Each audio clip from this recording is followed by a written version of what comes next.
Bonjour à tous, bienvenue dans ce nouvel épisode du podcast 313. Aujourd'hui, on va aborder un sujet de société important, les gourous religieux. Ils sont présents sur Internet, sur les réseaux sociaux. Il y a les gourous visibles, très connus, mais il y en a d'autres plus anonymes, mais tout aussi dangereux, voire plus.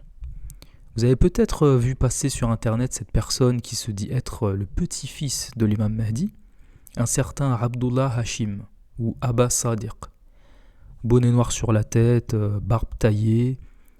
C'est un exemple, parmi tant d'autres, de ces gourous qui, derrière les apparences et les beaux discours, y cachent souvent une réalité bien plus sombre pour les adeptes de sa secte.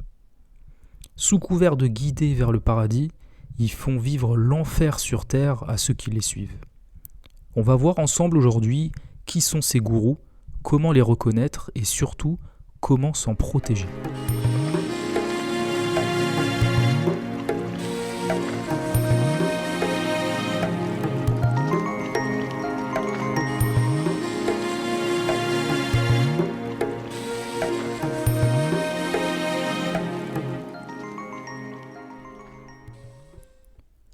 Qu'est-ce que j'appelle un gourou religieux ? C'est une personne qui va utiliser la religion, il va utiliser ton intérêt pour la religion, pour son intérêt personnel, à lui. Il va te manipuler par la religion pour lui-même. Il va appeler au vrai, alors parfois au faux, mais en tout cas c'est présenté comme vrai.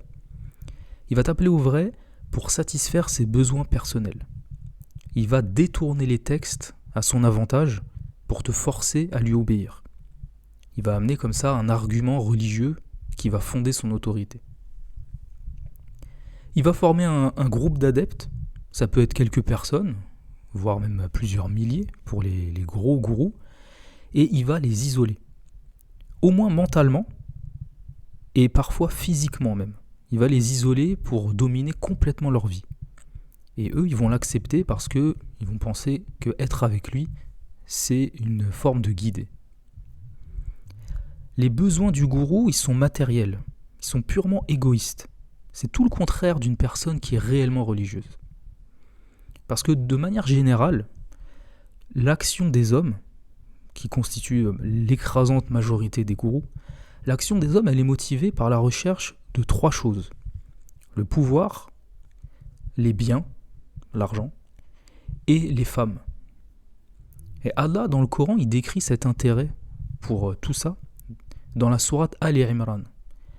En soi, c'est pas illicite cette recherche, la recherche de ces choses-là n'est pas illicite, tant que c'est mesuré et que c'est conforme à la loi et à la morale.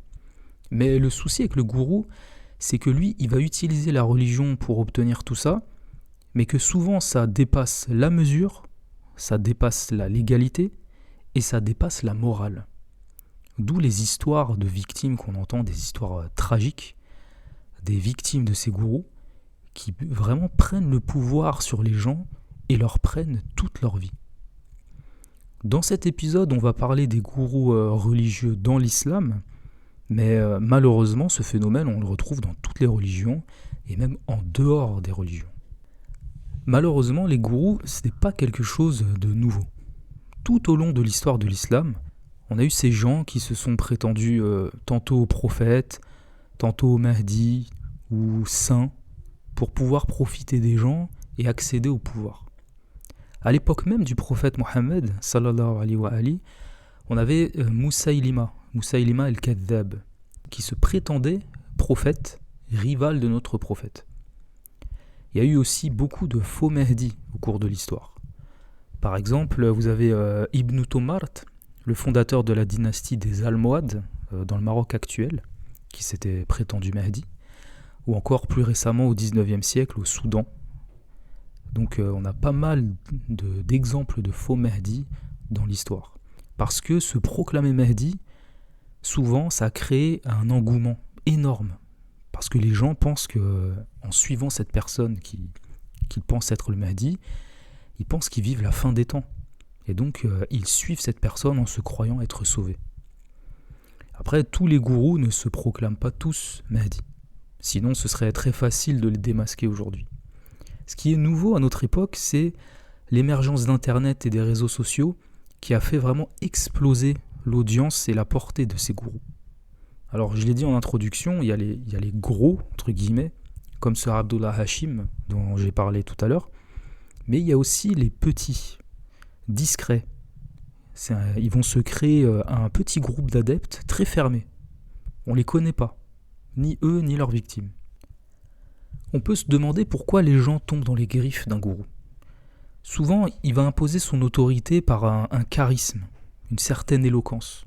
C'est quelqu'un qui parle bien. Et pour les plus dangereux, il va s'imposer aussi par une connaissance de la religion. C'est vraiment le problème. On est tous à la recherche de sens, de vérité. On cherche tous une certaine spiritualité qui manque aujourd'hui. Si vous regardez par exemple les podcasts sur l'islam qui ont plus de succès aujourd'hui, si vous allez sur Spotify ou Apple Podcast, vous verrez que la plupart ce sont des podcasts sur la spiritualité musulmane. Presque toujours des femmes d'ailleurs.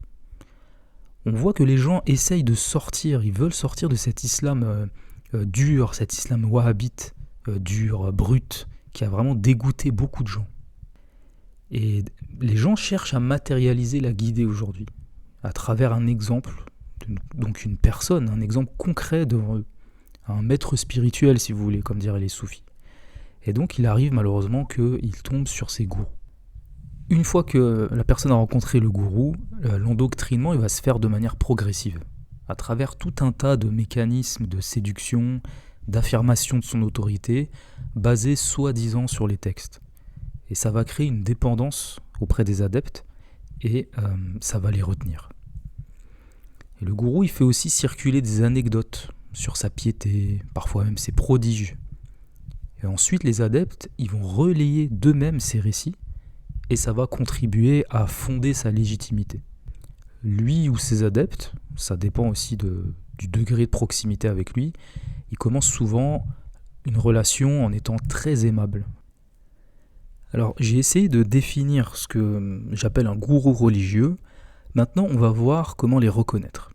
Comme je l'ai dit, pour les gros entre guillemets, les gros gourous connus, ça peut être facile de les reconnaître, mais pour les nombreux petits gourous non connus, ça peut être plus difficile parce qu'ils avancent masqués, dans l'ombre. Donc je vais aborder ici 4 aspects qui permettent de démasquer un gourou religieux, bien que certains aspects se retrouvent finalement chez tous les manipulateurs, même les non religieux. Le premier aspect, et le plus évident, c'est l'aspect financier. Le gourou va te demander de l'argent. Alors bien sûr, c'est pas parce que quelqu'un demande de l'argent que c'est un gourou. Allah, il encourage à dépenser dans son sentier, pour sa cause, pour les pauvres, les nécessiteux, etc. Non, ce qui distingue le gourou avec l'argent, c'est qu'il demande d'abord à répétition, il a les poches trouées, plus tu donnes, plus il va te demander. C'est sans fin. Quitte à ce que tu t'endettes pour ça, que ce soit auprès des gens, de la famille, ou même auprès de banques. Il va te demander aussi dans l'urgence. C'est toujours de manière soudaine, pour une urgence. Ça peut être une urgence de santé, de dette, peu importe, mais sa demande ne peut pas attendre. Le gourou, il va aussi te demander en te faisant culpabiliser. Tu dois donner parce que si tu ne le fais pas, c'est un péché. Parce qu'on est obligé d'aider un croyant dans le besoin. Donc indirectement, il t'oblige. Et puis aussi, le gourou, il va te demander de l'argent, mais il est possible que si tu lui donnes, tu ne vois pas les effets de cet argent. L'utilisation de cet argent, elle est floue. Et il se peut qu'en investiguant, tu comprennes qu'il a dépensé cet argent dans des choses totalement futiles, des choses inutiles. En tout cas, pas dans ce qui était prévu. Et une personne sincère, elle est transparente dans son usage de l'argent que tu lui donnes. Et le gourou, non. Le gourou, il estime qu'il doit être entretenu financièrement. Parce que lui, il dédie sa vie à la religion pour les gens. Il étudie, il aide les gens, et toi, tu travailles. Mais pourtant, on sait qu'il y a de nombreux savants qui travaillent. Ils sont savants, mais ils sont aussi médecins, professeurs. Ils ont une activité. Mais le gourou, non. Lui, c'est un réel boulet. Il n'a pas de profession. Il ne travaille pas pour gagner sa vie. Il vit au crochet des gens. Or, rien ne justifie de vivre au crochet des gens. Une personne dans le besoin, mais qui ne fait rien, jamais rien pour s'en sortir, elle n'est pas dans le besoin. Elle utilise un prétexte, tout simplement. J'ai déjà parlé de ça dans un épisode, le fait d'être autonome financièrement et de ne pas être un fardeau pour les gens. C'est un épisode dédié sur le travail. Je vous renvoie à cet épisode si vous voulez en savoir plus à ce sujet. Donc pour soutirer l'argent, le gourou, ce qu'il va faire aussi, c'est un gourou religieux, donc il va citer des textes, des hadiths, sur l'obligation d'aider le croyant, sur les récompenses, les châtiments liés à ça. Ça va exercer sur les victimes une pression psychologique. Et malheureusement, c'est très efficace. Ça fonctionne parce qu'avant ça, il avait pris le temps d'affirmer justement son autorité religieuse sur ses victimes. Et le braquage, parce qu'on peut parler de braquage, il commence réellement après ça. Et donc les victimes peuvent se retrouver en grande difficulté financière, avec des dettes chez les proches, dans l'entourage, à la banque. Et on parle parfois de très grosses sommes. Le gourou il va faire comprendre à la victime, même quand elle est en difficulté financière, après s'être fait dépouiller, il va lui faire comprendre que c'est une épreuve. C'est une épreuve d'Allah et qu'il faut qu'elle supporte cette épreuve parce que les croyants sont éprouvés. Et je parlais tout à l'heure des dépenses du gourou dans des choses totalement futiles. Parfois, tu peux voir dans quoi il dépense concrètement. Ça peut être aussi dans des choses qui lui permettent de consolider son groupe, de renforcer son emprise. Donc impression de contenu pour sa propagande, des livres, des contenus vidéo, des vidéos YouTube. Ça peut être de l'investissement financier aussi, l'achat d'une maison, d'un local, voire même d'une ferme par exemple, pour s'isoler. Ce qui nous amène au deuxième aspect, le gourou aime le secret. Il commence par t'isoler de tes proches, tes amis, ta famille, avec des raisons comme ils sont pas sur la vérité, ils peuvent pas comprendre la vérité. Et tu vas t'isoler de toi-même, parce qu'en fait il te fait comprendre que la vraie fraternité, c'est la foi, c'est la fraternité entre frères en religion, ou sœurs en religion. Ça passe au-dessus de la famille. Et donc tu vas t'isoler de tes parents, de ton mari ou femme, de tes amis. Il va aussi te demander de garder certaines choses secrètes, certaines choses qu'il t'a dit, et même au sein d'un couple. Et on voit là que c'est un moyen de semer aussi la zizanie dans un couple. D'ailleurs, les femmes sont beaucoup plus vulnérables à ces gourous. Enfin, ça, c'est mon avis personnel. Je pense qu'elles sont beaucoup plus vulnérables. Pourquoi ? Parce que déjà, la plupart des gourous, ce sont des hommes. Et donc, il y a une dimension sentimentale qui s'ajoute, voire même une dimension amoureuse, qui s'ajoute à cette dimension religieuse. Le gourou, il peut mettre la main sur une femme en la séduisant, et elle peut tomber amoureuse de lui, ce qui va renforcer l'emprise qu'il aura sur elle. Aussi, le gourou, il entretient le secret sur lui-même. Sa communication, elle est floue. Tu as toujours l'impression de jamais le cerner. Il va compartimenter comme ça sa communication. Chaque personne va recevoir un morceau de sa personnalité, un morceau de l'information. Personne n'a jamais une vision d'ensemble en fait sur sa personnalité. Et ce que je dis là, ça vous parle probablement si vous êtes intéressé à ce qu'on appelle les pervers narcissiques. Alors, je ne suis pas psychiatre, mais on peut dire sans se tromper qu'une grande partie des gourous, et a fortiori des gourous religieux, sont des pervers narcissiques. Avec cette particularité qu'ont les pervers narcissiques de détruire les gens. Pas seulement de les manipuler pour en tirer profit, mais en plus de vouloir les détruire. Et même pour les gros gourous comme ce faux Mahdi là, Abdullah Hashim, qui a un site internet avec sa croyance, ses livres, etc. Quand on cherche un peu, on voit que le secret domine chez les adeptes. Il y a ce qui est montré en public, et puis il y a ce qui se passe en privé, dans la secte, certaines pratiques. Et parfois, quand on voit la réalité de ce qui se passe en interne, mais elle est proprement horrible. Il y a des maltraitances, il y a du harcèlement moral, des pratiques sexuelles bizarres, des pratiques homosexuelles forcées, etc. Il y a énormément de choses horribles qui se passent. Regardez les témoignages de victimes qui osent parler, que ce soit dans les sectes chiites ou sunnites. Les gens se font littéralement broyer par ces sectes, avec ces pseudo-maîtres spirituels. Et j'en reviens à ce que je disais tout à l'heure. Au final, le gourou, il ne cherche que pouvoir, argent et sexe. Tout revient à ça. Il y a quelque chose de purement satanique et sale chez lui. Mais tout ça se fait dans le secret, dans l'intimité du groupe. Le troisième aspect, c'est celui qui va fonder son autorité, l'aspect spirituel. Le gourou se présente comme un spirituel, un pieux, un gnostique, un maître spirituel. Il se présente comme la personne qui a accès à des connaissances que les autres n'ont pas. Une sorte de VIP, quoi. Alors attention, parce qu'il peut avoir de réelles connaissances. Il peut être très connaisseur du Coran, des hadiths, du fiqh, etc. Et c'est ce qui fait sa dangerosité extrême dans ces cas-là. Il ne faut pas oublier que Iblis connaît très bien la religion d'Allah. Avoir des connaissances ne signifie pas forcément être pieux. Et c'est pas pour rien si les textes disent que les savants seront les pires créatures à la fin des temps. Alors il existe des gens réellement pieux et spirituels, mais ce sont des gens désintéressés. Ils ne vont pas s'occuper de contrôler ta vie, te demander constamment de l'argent, t'isoler, etc. Ils ne vont pas te courir après. Le gourou, c'est celui qui va se présenter comme celui qui peut te faire progresser spirituellement.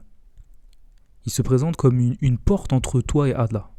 Mais le problème, c'est que pour nous, les chiites, la porte d'Allah, c'est déjà quelqu'un d'autre. C'est notre imam, l'imam Mahdi. Le vrai. Donc le gourou, il se présente comme ayant une connexion avec l'invisible. Tu dois le suivre pour te connecter toi aussi à cet invisible. C'est une sorte de borne Wi-Fi, si tu veux, pour simplifier. Et souvent, cette connexion qu'il dit qu'il a, elle passe par des rêves.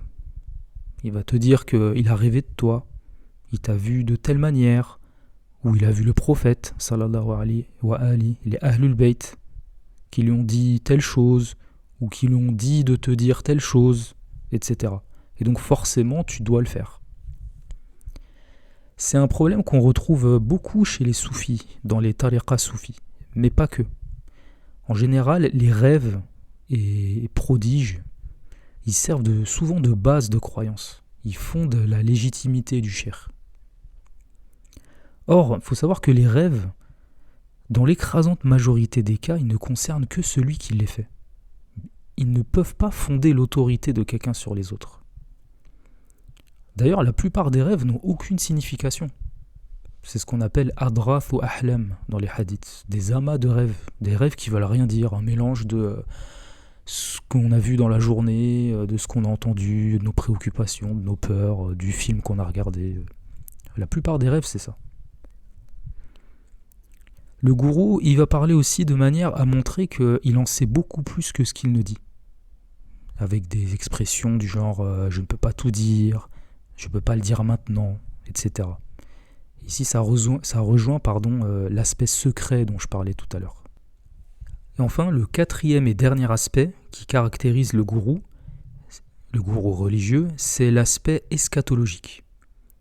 Le gourou parle souvent de la fin des temps. C'est le cas de ce Abdullah Hashim, là, qui se place carrément comme l'acteur principal de la fin des temps, mais c'est souvent aussi le cas des autres gourous.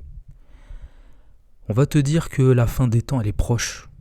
Parfois que le Mahdi arrive tout de suite, demain. Et donc qu'il faut se bouger. Et se bouger, ça passe par lui obéir forcément.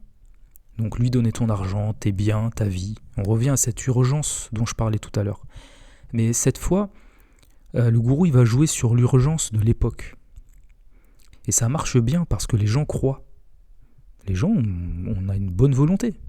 Les gens croient, espèrent, ils attendent cette époque. Et donc ils sont très réceptifs à ce message. Et d'ailleurs, on l'a vu il y a quelques années, en Syrie avec les groupes terroristes.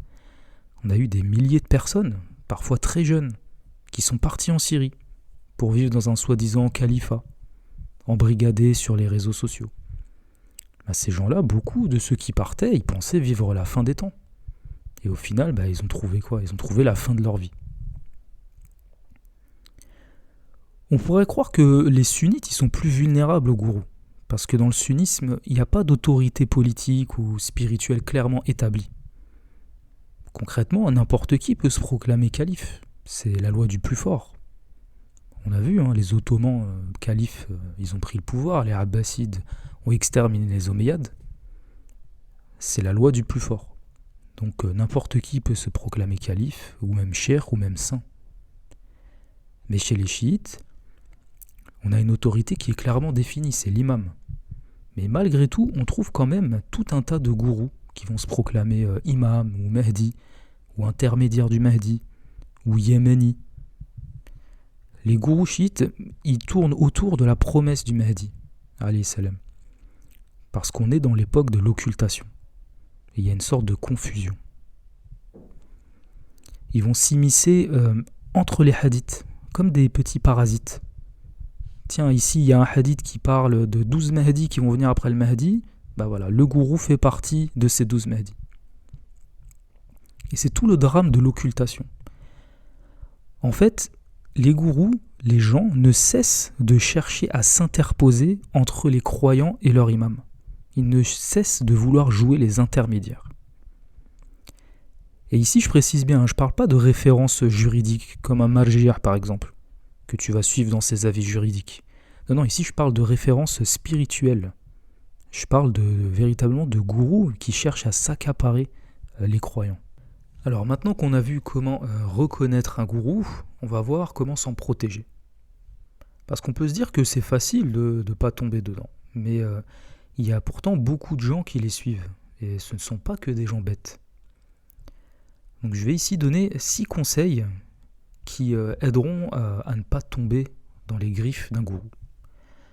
Le premier conseil, c'est ne sois impressionné par personne. On est très vite impressionné par une personne éloquente, qui connaît des choses, qui parle bien. Mais tout le monde se montre sous son meilleur jour. Pour tout le monde, pour toute personne qui prend la parole en public, il y a une face publique et une face privée. Donc ne prends pas ce que tu vois ou entends d'une personne comme la réalité de cette personne. La réalité d'une personne, tu la vois en privé, dans son intimité. Et souvent, tu ne vois pas cette facette. Donc il faut toujours garder un certain recul sur les gens. On connaît les gens par leurs actes plus que par leurs paroles. Donc il faut prendre les gens pour ce qu'ils sont, c'est-à-dire des personnes en recherche de vérité, comme toi et moi, comme l'atteste l'obligation de réciter tous les jours, dans chaque prière, on récite « Ihdina as-sirata al-mustaqim » « Guide-nous sur le droit chemin ». Ce verset, il prouve que on est véritablement en recherche constante du droit chemin, mais peut-être sans jamais l'atteindre pleinement. Et donc aucun être humain, quel que soit son niveau d'élévation spirituelle, ses prodiges qu'il pourrait faire, ses dévoilements mystiques, son kashf, aucun être humain n'atteint la perfection absolue. C'est toujours une perfection limitée, qu'il ne faut pas confondre avec la perfection véritable, qui est celle des infaillibles, qui est celle de notre imam. Donc prendre du recul sur les gens, ne pas être impressionné par les gens, c'est déjà une première protection. Et l'imam Sadiq alayhi salam nous met en garde contre ça. Écoutez ce hadith. L'imam Sadiq alayhi salam donc a dit « Méfiez-vous de l'autorité religieuse. Personne ne l'a recherché sans être détruit. » Et alors le rapporteur qui entend ça, il dit « Mais alors nous sommes tous détruits, car il n'y a pas un seul d'entre nous qui n'aime être mentionné, attirer les gens à lui et être obéi. » L'imam alayhi salam a répondu « Ce n'est pas comme tu l'as compris. C'est quand tu désignes un homme autre que la hujja, tu crois à tout ce qu'il dit et tu appelles les gens vers ses paroles. » Autrement dit, l'imam ici nous dit « Écoute qui tu veux, apprends de qui tu veux, mais ne sois pas un rabatteur Ne rabats pas les gens vers une personne spécifique en la présentant comme une référence absolue. Ne fais pas de quelqu'un d'autre que l'imam ton autorité spirituelle ultime. Le deuxième conseil, c'est fais-toi confiance pour la recherche de la vérité. Sois autonome intellectuellement. L'imam Sadiq alayhi salam a dit « La recherche de la connaissance est obligatoire ». Ça signifie que c'est accessible à tout le monde. Bien entendu, chacun à son niveau. Alors je ne dis pas qu'il faut absolument rester tout seul et qu'il ne faut pas étudier auprès d'un cheikh ou autre, la jurisprudence par exemple, ou même la religion. Mais seulement une relation maître-disciple, elle doit être saine. Elle doit se réaliser dans un cadre sain et transparent. Moi ici, je parle plus de la progression spirituelle, de la relation avec l'imam Mahdi, alayhi salam. Pour ça, on n'a pas besoin d'intermédiaire. Et ne laisse personne s'interposer entre toi et ton imam. Donc fais-toi confiance, confie-toi à ton imam. En fait, n'attends pas qu'un maître vienne t'enseigner la spiritualité. Ne reporte pas tes efforts sur l'espoir de trouver quelqu'un qui viendra t'apporter la lumière comme ça sur un plateau d'argent. Il y a certainement des gens pieux, il y en a, mais ils sont peu nombreux. Donc aujourd'hui, ne cherche pas forcément les gens pieux, deviens pieux toi-même. Parce que se reposer sur un maître, c'est le meilleur moyen de tomber dans les griffes d'un gourou aujourd'hui. Ta religion ne doit pas reposer sur un homme. L'imam Ali, alayhi salam, a dit « Celui qui prend sa religion de la bouche des hommes, les hommes le feront dévier. Mais celui qui prend sa religion du livre et de la sunna, les montagnes bougeront, mais lui ne bougera pas. » Si tu construis ta foi sur une personne, cette personne elle peut te faire tomber. Mais si tu la construis sur les sources, c'est-à-dire le Coran et les enseignements des Ahlul Bayt, alors là tu seras inébranlable. Et je sais qu'il y a un hadith sur le site de ce gourou là, Abdullah Hashim, qui dit que la religion c'est un homme. Mais dans ce hadith, la religion elle désigne l'imam, personne d'autre. Et même si tu trouvais un homme saint, un homme pieux, cette personne ne tirait sa sainteté que d'Allah et par l'imam Mahdi, alayhi salam. On dit dans la Dua Nudba qu'on récite, où est la face d'Allah, Wajhullah, où est la face d'Allah vers laquelle se dirigent les saints.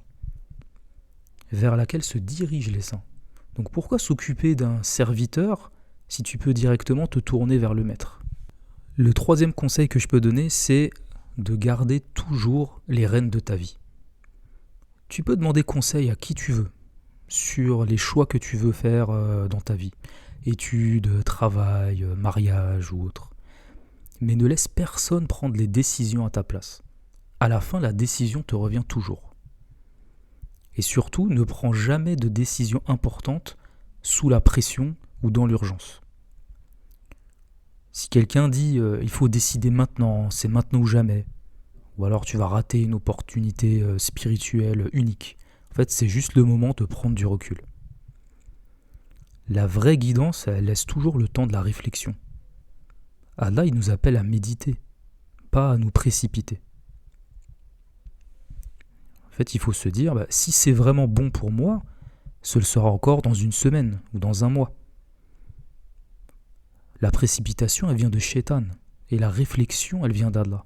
C'est un principe qu'on retrouve ça dans les textes. Il faut toujours prendre le temps de la consultation, faire istikhara, demander conseil à des personnes de confiance.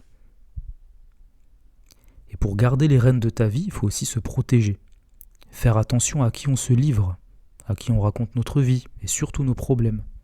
Malheureusement, les gens ne sont pas toujours bien intentionnés. Et les gourous sont très souvent dénués d'empathie. Le quatrième conseil, c'est de garder une vie sociale. On l'a dit, un des premiers signes d'endoctrinement, c'est l'isolement progressif. Donc protège-toi en maintenant des liens forts, en particulier avec ta famille, mais aussi avec tes amis de longue date, avec des personnes qui te connaissent vraiment.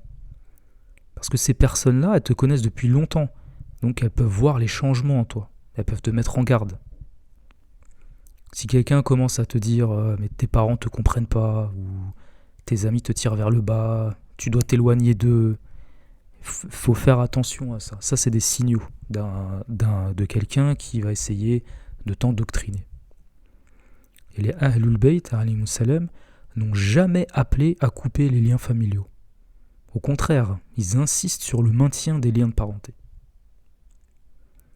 Et même si ta famille n'est pas pratiquante, ta famille n'est pas chiite, ta famille n'est pas religieuse, quelle que soit la religion, qu'elle en ait une ou pas, il faut maintenir le lien avec elle.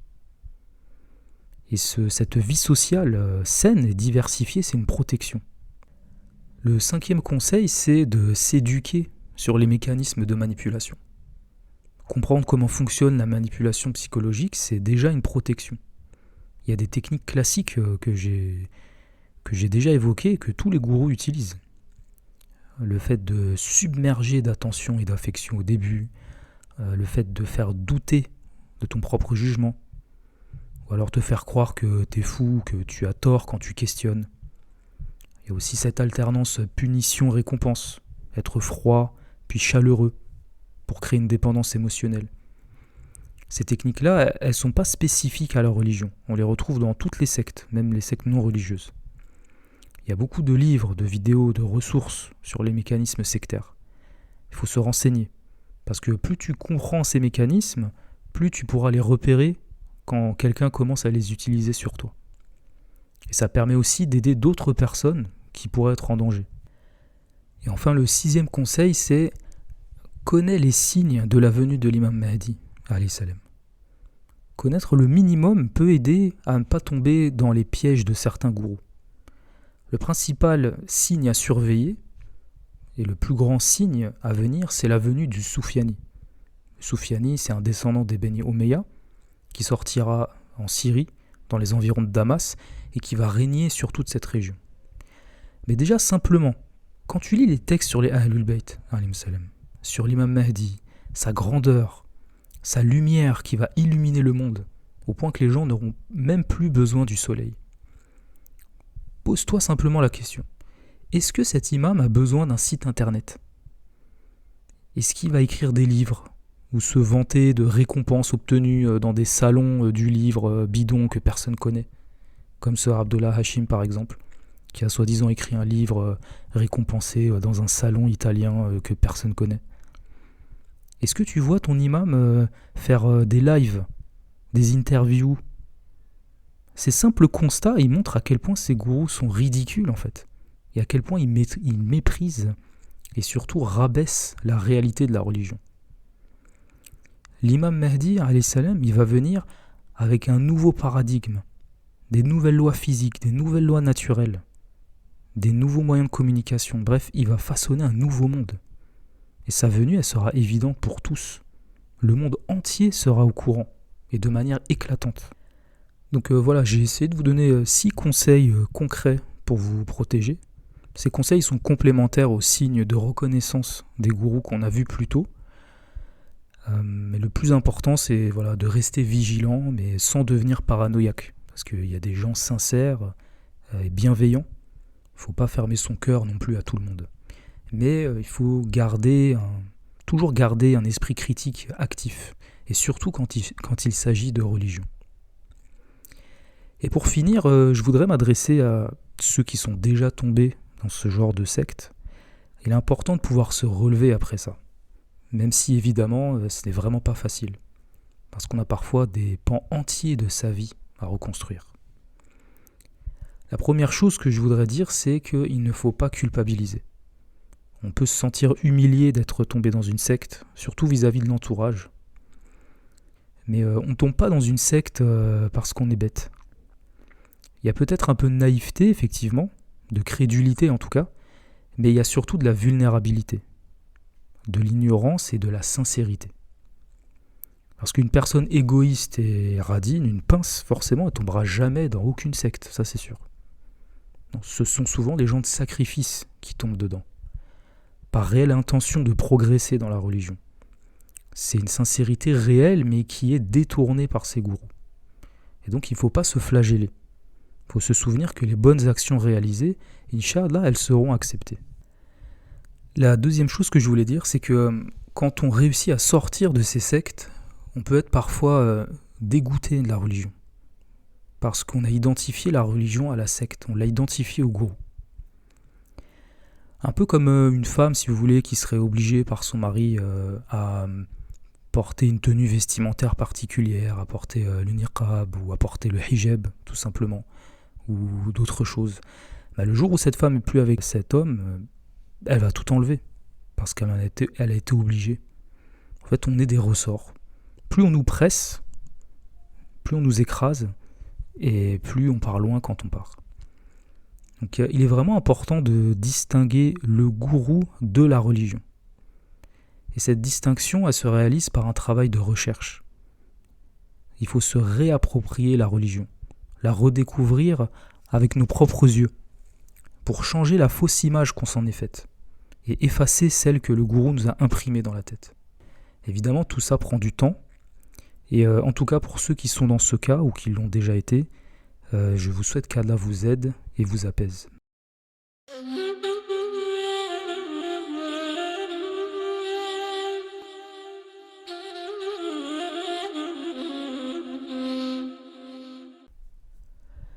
Pour conclure cet épisode, je dirais que le meilleur moyen de se protéger des gourous religieux, finalement, c'est de se rappeler constamment la présence de l'imam Mahdi, alayhi salam.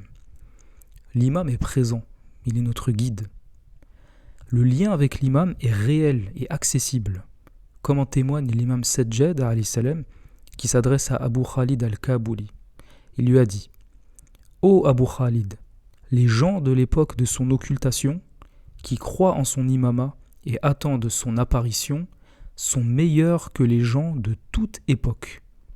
Car Allah, béni et exalté, leur a donné des esprits, des compréhensions et une connaissance qui ont rendu l'occultation pour eux équivalente à la vision, la mushahada. » Donc il y a une communication possible avec l'imam, soit directe ou soit indirecte, par la guidance, par une aide.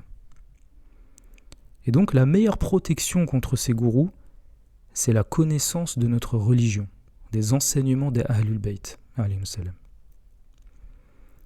Voilà, on arrive à la fin de cet épisode. N'hésitez pas à partager, à liker cet épisode, à laisser une note ou un commentaire sur les plateformes d'écoute. Je vous remercie, prenez soin de vous, et je vous dis à très bientôt, Inch'Allah, pour un nouvel épisode du podcast 313.